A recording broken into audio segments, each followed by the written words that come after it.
right, it's time for yet another exciting edition of Sport the Money here on your number one station, Africa Business Radio. We will be unbundling the UEFA Champions League draw, Bukayo Saka, Nigeria's loss, or England's gain, and a look ahead at football action for the weekend. These and lots more ahead on your number one sports podcast, which begins in a moment.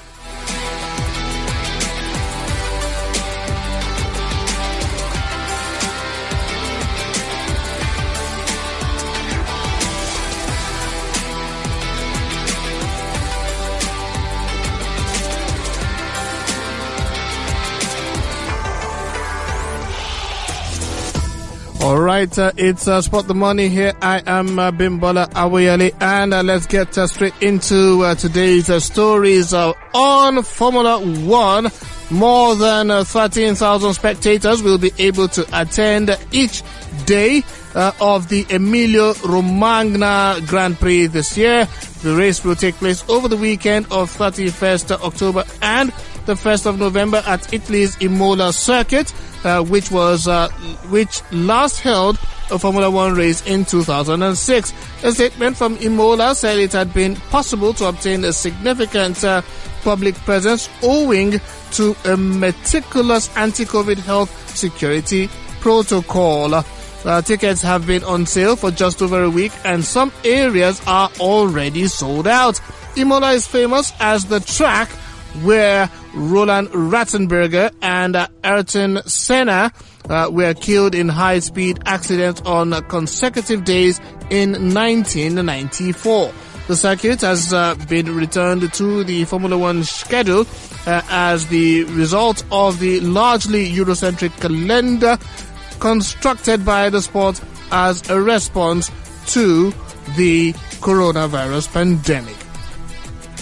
And the coach of Morocco's senior football team, Vahid Ali Hodzic, has immediately taken advantage of a recent change in FIFA regulations to include Munir El Haddadi in his latest squad. The old regulations prevented the 25-year-old Sevilla forward from playing for the Atlas Lions as he had earned a competitive cap for Spain. However, at last month's FIFA annual Congress, the rule was amended following a proposal by the Moroccan Football Federation. The call-up is a second chance for the former Barcelona player to establish himself as an international after FIFA and the Court of Arbitration for Sport turned down his request to play for Morocco. And in athletics, the lawyer for South African athlete Caster Semenya says she is up for further fighting after she lost her appeal in Switzerland last month against the restriction of testosterone levels in female runners. Gregory North told AFP that the runner was prepared to go to the European Court of Human Rights to challenge the ban. He, however, added that the process could take a few months. Semenya is not allowed to compete in events between 400 meters and a mile without taking testosterone-reducing drugs. This followed a 2019 rule change by World Athletics. The sports governing body brought in a rule that athletes with differences of sexual development like Semenya must either take medication to compete in track events for 400 meters to a mile or change to another distance. And still on sports here, a look at the UEFA Player of the Year in the women's category. Chelsea forward Pernille Harder has been named UEFA's Women Player of the Year for the 2019-2020 season. The 27-year-old Denmark captain scored 9 times as Wolfsburg reached last season's Champions League final before joining the Blues this summer. Harder was named Player of the Year in 2018, and she was also named the Forward of the Season. She was selected from a short list featuring England defender Lucy Bronze and Lyon captain Wendy Renard. The inaugural Coach of the Year award went to Lyon's Jean-Luc Vasseur for a stellar debut season with the club. The 51-year-old was chosen from a short list of 3 that also included Barcelona's Luis Cortez and Wolfsburg's Stefan Lerch. And on that note, we are going to go into our discussion for today's show. Well, our guest is a very busy man, and we'll be bringing him in any moment from now. That is Kelechi Nkoro, very, very busy man, and he's found time to join us on the show this morning. Good morning, Kelechi. Yeah, good morning to you, Bimbo. Always a pleasure. Never too busy to be a part of the show. Never too busy. All right. Still talking about the things happening out there in Europe. The Champions League draw has come, and these two men, their era kind of seems to be at an end, but Cristiano Ronaldo and Leo Messi are set to face each other in their group. I think Group C. Juventus and Barcelona were drawn in that group together. Both men have won 11 of the past 12 Ballon d'Or awards. What do you see happening, following the Champions League group, that was done on Thursday? Which one do you think is the group of death, if at all there is a group of death? It's hard to pick out any group and say this is a group of death. I must say this, looking at the draws. First off, I think that they are tricky ties. They are tricky groups. Mm-hmm. But I don't think there's any outright group of death. When you look at the pedigree that most of these clubs have when it comes to the UEFA Champions League, one of those very tricky groups for me looks to be that of Manchester United, mm-hmm. where you have PSG, Manchester United, Leipzig, even the Istanbul Başakşehir of Turkey. But for those 3 sides, it's a tricky tie. Only United for me has the pedigree of the Champions League in that group. But seeing that PSG played the final last season, Leipzig made it to the semi-final last season, United themselves are just coming from the Europa League.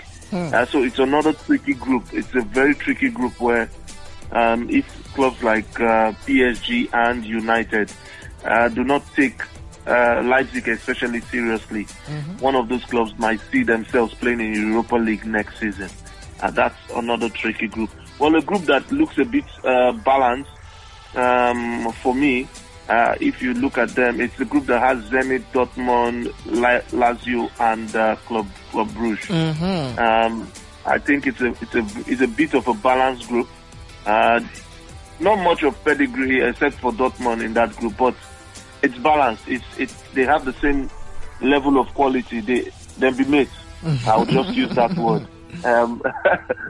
If you look at that of that group, talking about what you said about Juventus and Barcelona in their own group, Group G, it's straightforward. Two of them are meant to qualify from that group. Definitely. But everyone is hungry and thirsty for another Ronaldo-Messi rivalry, which it would make more sense if it was a knockout tie, round of 16 or quarter-final. But hey, we still have the 2 legs here.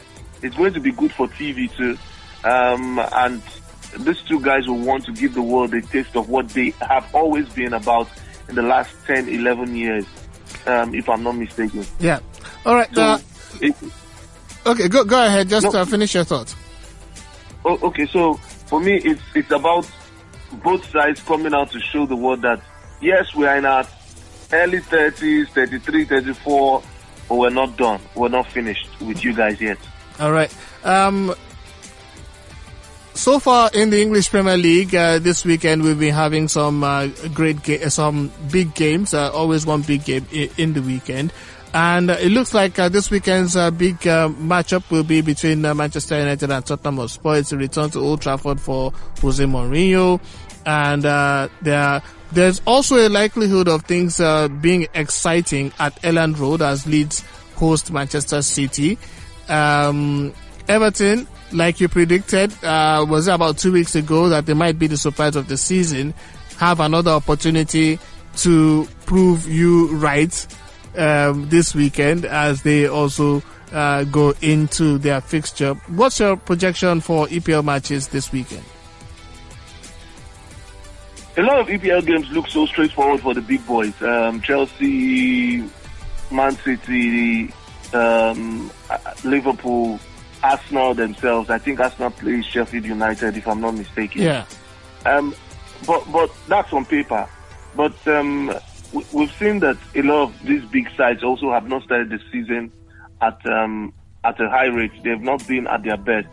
City scandalously lost to Leicester City last week, which was a shock to a lot of people. Yes, they could lose to Leicester, but losing by that margin, 5-1, if I'm not mistaken. 5-2. 5-2, sorry. It's a shock to the world of football at home, to be sure. So it's not that straightforward anymore with some of these sides, not knowing what they will bring. But I want to stay with the big game, which is Manchester United Tottenham, where for Jose Mourinho, there's no better time to go get the best of Manchester United than now. United are so much stocked in the transfer market. It seems like even the players too are hoping that they get Sancho, because that's the only thing that you're hearing from United. And when they get to the field of play, you don't see any cohesion. All you see is a team looking demoralized because Sancho is not part of them. Because they need a new signing, they need a fresh breath. So for Jose Mourinho, who is coming up out of a very good result against Chelsea at the Carabao Cup, I think their spirit is high. You could hear him in his press conference sounding so happy and so positive. How his voice gave their all. So I think this is the best time for them to go to Old Trafford and Jose Mourinho gets his revenge over Manchester United. But personally, I'm taking a draw. I just think United still has something in them. Even if they go down, I had the chance to play a prediction game, and I just put in that game 2-2 for that game. Personally, I think it's West Ham who play Everton. I don't think West Ham has enough to stop Everton this weekend. Everton will continue the high ride, maybe until they meet Liverpool in the Merseyside derby. Weekend. Yeah, but for now, Everton they'll continue in their good run of form.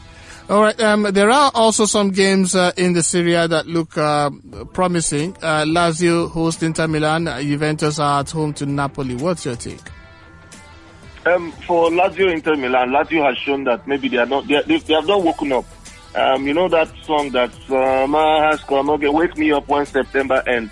I think that's what Lazio was doing, because we saw them embarrassing against Atlanta. 4-1, they lost that game. For a Lazio side that almost pushed Juventus all the way last season. Yeah, you know, it was shocking. So I think maybe now we're in October. They are up now. Maybe they'll woken up. Somebody might have woken them up to take that game seriously against Inter Milan, because Inter Milan has the best 23-man squad you would think of anywhere in the world. My brother, go and check it. Now, if Conte can put them together to get the result, that's what everyone is asking. And they've shown that, but they also showed that their defense is not looking good. When they took on, I think it was Benevento on Monday. So, high-scoring side, Lukaku, Martinez, think of them, Sanchez, everybody is in good form. But the question is, which Lazio will show up? Is it the Lazio we saw at the early part of last season, or the Lazio that has since after the pandemic has not been able to put a good result together? That's one. For Juventus, I've said this, I don't think it was a good move to go for Pirlo. I think Pirlo is still an IT boy learning how to coach. Big games like this, I don't expect much. I'm so hopeful for Victor Osimhen that this might be the his first goal of the Serie A season against the Juventus side who are not too sure. We saw them against Roma. They have the names, they have this, but nothing positive is coming from the bench, which Napoli can take advantage of, because Napoli now are the high-flying side. They score goals. They are, everything is working for them, and Gattuso. But two old boys, two Martial of AC Milan's midfield in the early 2000s will be going head-to-head, Gattuso and Pirlo. Let's see how that ends. All right. Arsenal midfielder Bukayo Saka has been called up by the English national team. However, there's still the possibility that the 19-year-old could play for Nigeria based on new changes to the rules. We saw yesterday that Morocco took advantage of that rule to bring in El Haddadi. So you have to, if you played just under 3 games before you're 21, you can still play for another country, which means that at some point, maybe Bukayo Saka might still want to play for Nigeria. Maybe, you never know. So, but if Saka ends up playing, becoming a 3-lion and not an eagle, will it be Nigeria's loss or England's gain? Okay, so I'll put it this way. I support the project of the NFF when it comes to what they do with these are our brothers in the diaspora. Mm-hmm. I support that project because what it does is that it gives the coach a pool of players to choose from. It's not limited to some players. So if we have players who are doing well outside the country, it's not their fault that their parents migrated and they moved. If they were also here, so if they have shown that they are interested in coming back to represent their, why not? Are we going to, or would we rather have the Anthony Joshua saga where we never associated with him till he became a world champion, and then we start dragging well. If these players want to come down and their quality, come on, I have no problem with that. I think it's good. Now, another thing I actually I'm just worried about Saka is that what position does he play? Is he a left back or a left winger?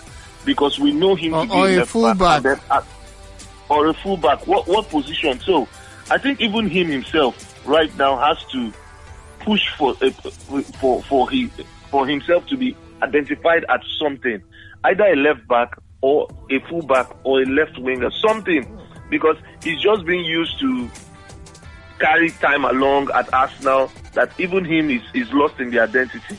As a left winger, there are some decisions he makes that I'm not comfortable as. As a left back, I think he might do better at that position and then overlap very well. So that's the only one. Will it be a loss for Nigeria? Yes, that's another quality player at 19, doing well, already starting for Arsenal, getting a lot of shirts under his belt. Looks like he has a long career to actually go on and shine with. Nigeria has lost a player if he ends up going to England, while England has gained another player.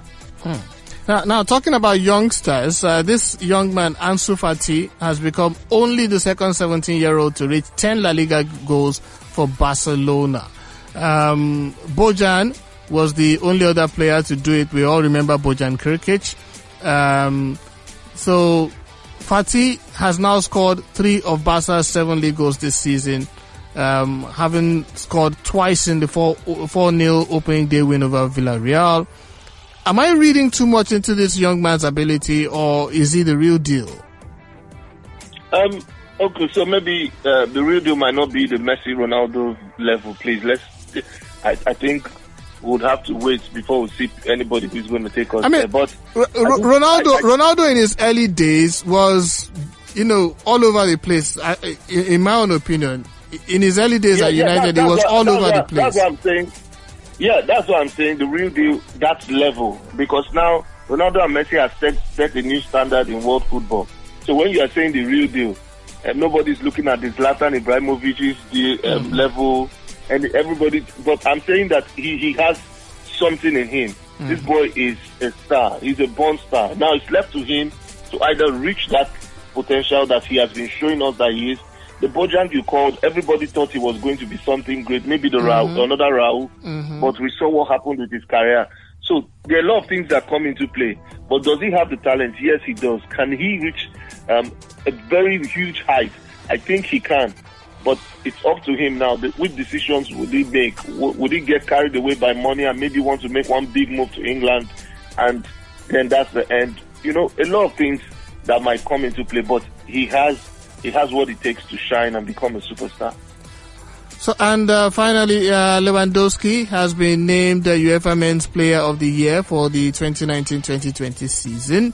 In your opinion, fair decision? He defeated Manuel Neuer and Kevin De Bruyne. They were the three finalists. Fair decision to give it to Lewandowski?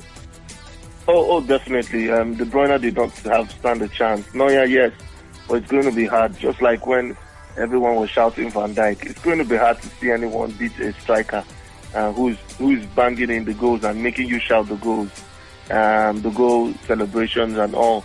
I think it's fair. It's one of those seasons where somebody comes like Kaka, breaks the dominance of maybe two people who have been going head to head. I think it was the Ronaldo whose era then, when Kaka just out of nowhere came on to win the World Footballer of the Year. That also set the pace for another, the Messi and Ronaldo's era. So I think a new era might be coming after Lewandowski. I don't think he's going to do it back to back.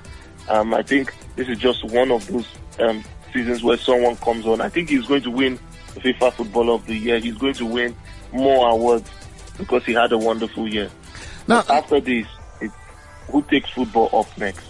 Now, talking about, someone who scores the goals and makes everybody shout, am I the only one who, thinks that strikers, just get all the accolades? Meanwhile, it was somebody providing the pass for the assist, and it was somebody doing the defending that made the striker, be confident enough to stay in front. Because if the defense is poor, as a striker, you have to always fall back to assist, and then, you will not be able to strike as much as you should as well.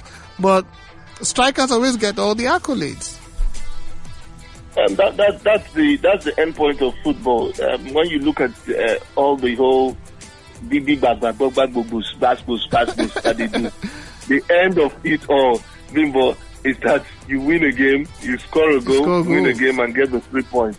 So because of that, it always favors the striker. It always favors the goal scorers. You have to have a Zidane or Figo's kind of season for you as a midfielder or a defender. Even Roberto Carlos, in all of his greatness, could not even achieve that. Maldini, Cafu, you think of those great defenders that have played in the past. They could not achieve that, even though when they were having wonderful seasons. So it always will favor a striker. Or also would favor an attacking midfielder who, breaks into maybe the 20-goal mark like Lampard did, Ronaldinho. But the forward players would always have the edge because they are the ones who get the goals, and we all go gaga and shout, "Ooh, wow, golazo," and all. Mm-hmm. So they would get those sentiments. It's a sentimental award. It's an individual award. So sentiments would always come in, and it will go for the strikers. All right. Thank you so much once again, Kelechi, for being a part of the show. And we look forward to having you again. Always looking forward to be a part of this show. And have a great weekend to all our listeners. Yeah, thank you so very much. And finally, Arsenal will host Manchester City in the Carabao Cup quarterfinals, with Manchester United heading to Everton. Mikel Arteta, whose Arsenal side saw off Liverpool on penalties to reach the last 8, got the better of Guardiola in the FA Cup semi-finals last season, on his way to winning the trophy. And the Spaniard will be hoping history can repeat itself against his fellow countryman in this competition. Tottenham face an away trip to Championship side Stoke City, who knocked up last year's finalist Aston Villa, while Brentford will host Newcastle in the club's first League Cup quarterfinal match. All of the last 8 fixtures will be played on the 22nd and the 23rd of December of this year. And with that, we've come to the end of yet another edition of Spot the Money. Conversation continues on Twitter at AfricaBiz Radio. And you can use the hashtag Spot the Money to follow all of our conversations. I am Bimbola Awoyele. Have a spotastic weekend ahead.